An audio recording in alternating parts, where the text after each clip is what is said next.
Ndagusoje wahisemo ko nkurikira muri iki gitondo.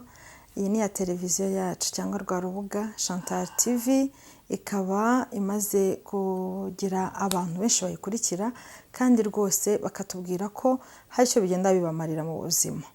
Ndagusoje kandi nkifurije rero amahoro y'Imana, nanagusaba nimba hari icyo ugenda wungukiramo wabisangiza n'abandi, tukarushaho kwaguka no kugira umuryango wubakitse.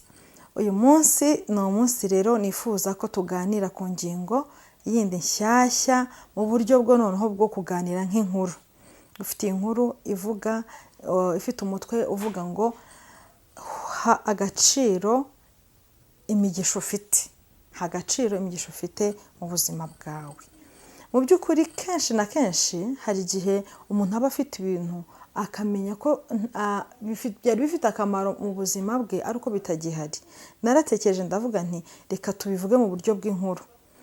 Ndashaka kubiteramo inkuru, umuntu ashaka kubyumva nk'urwenya, ariko kandi ndabizi neza ko biri bugusigire isomo ryatuma ufata imyanzuro y'uburyo ugomba noneho kurushaho guha agaciro bya bintu byose ufite cyangwa abantu bawe bari mu buzima bwawe. Habayeho umugabo rero, umugabo yari asanzwe afite umuryango, afite abana babiri, afite n'umugore. Hanyuma igihe kimwe ari nijoro baryamye, aza kumva umuntu akomanga, umuntu arakomanga.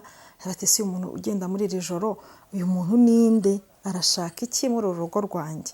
Noneho nk'umuntu w'umugabo nyine arabyuka, asa nk'usatira urugi, aramubaza ati ninde ukomanga? Aravuga ati ni njyewe, sohoka ndagushaka, ni wowe nanashakaga. Umugabo arasohoka nyine nk'umuntu w'umugabo, bye byose yumvaga hari icyo, niba ari n'uwo bahangana yiteguye guhangana.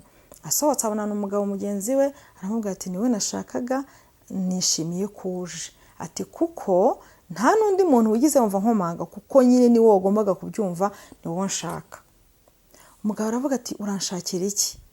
Umugenzi we aramubwira ati ndagushaka, iminsi yawe yo kubaho muri iyi si yarangiye, ngwino nkujyane. Wa mugabo aravuga ati oya, ntago jyewe nashobora kugenda, ngomba gusubira mu rugo, mu nzu nkaryama, umugore wanjye dufitanye gahunda ejo, hari n'ibintu byinshi nashaka kumubwira ntamubwiye kare ko navuye mu kazi naniwe, abana banjye baranshaka, nk'ubu kare navuye mu kazi, umugore wanjye arangaburira, ntekera ibiryo byiza, sinabashije no kumubwira ngo urakoze, ntabwo rongeye nagenda.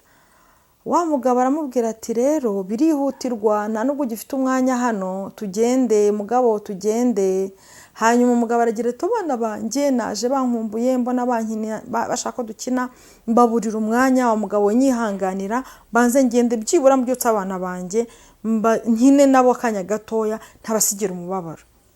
Wa mugabo aramubwira ati ntago bikunda mugabo, tugende, igihe cyawe cyageze, nta mwanya ugifite kuri iyi si. Hanyuma rero nyirurugo aravuga ati rero ndagusabye basi reka mbyutse umugore wanjye mubwire ko wenda ngiye nanamushimire ibyiza byose yankoreye, cyangwa se uburyo twagiye tubana. Umugabo aramubwira ati nta gihe ugifite, tugende. Umugabo biramubabaza cyane, arasakuza aravuga ati ntibishoboka, ntabwo nagenda nsize umuryango wanjye gutya, ntabwo nagenda ntasezeye, ntabwo nagenda ntabashimiye, ndeka ntabwo nsohoka. Hanyuma rero ubwo muntu wamushakaga cyangwa umugabo wari urimo amubwira ngo bagende, atangira kumukurura amufata amaboko ati tugende. Wa wundi nawe ati ntabwo ngenda, ntibishoboka. Ubwo rero wa mugabo byaje kurangira akangukiye hejuru, arararanganya amaso, yibaza ikintu cyamukururaga, abona umugore we araryamye, abona abana be bararyamye, aravuga ati se ni ibiki byarimo bimbaho?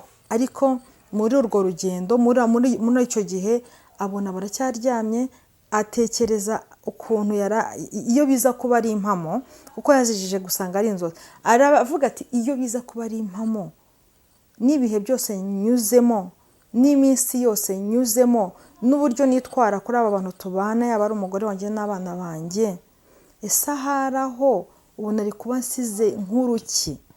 Rero umugabo yafashe umwanzuro wo gutangira kubaho ubuzima bushya, kubanira abana be, igihe cyose abana be bamushatse bakamubona, igihe umugore we yamukoreye ikintu cyiza akamushimira akavuga ati umugore wanjye warakoze, byamuhinduriye ubuzima. Hari inzozi rero dufite mu buzima, hari byinshi twirukankamo mu buzima, ariko aka gakuru nari nkifashishije nshaka kukubwira ngo gerageza uha agaciro imigisha ufite, gerageza uha agaciro ibikorwa abantu bagukorera, gerageza uha umwanya, uhe akanya abantu bagukeneye mu buryo bwose bushoboka.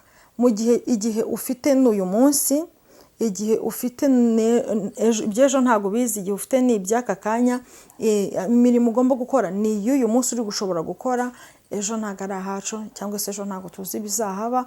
Nimba iyi nkuru igufashije ikaba wumva hari ikintu wahindura mu buzima bwawe, ugihindure. Nimba kandi hari n'undi muntu wumva wayisangiza, uyimusangize, waba ukoze, byatwubaka cyane cyane no kubaka community yacu cyangwa se sosiyete yacu, imiryango yacu.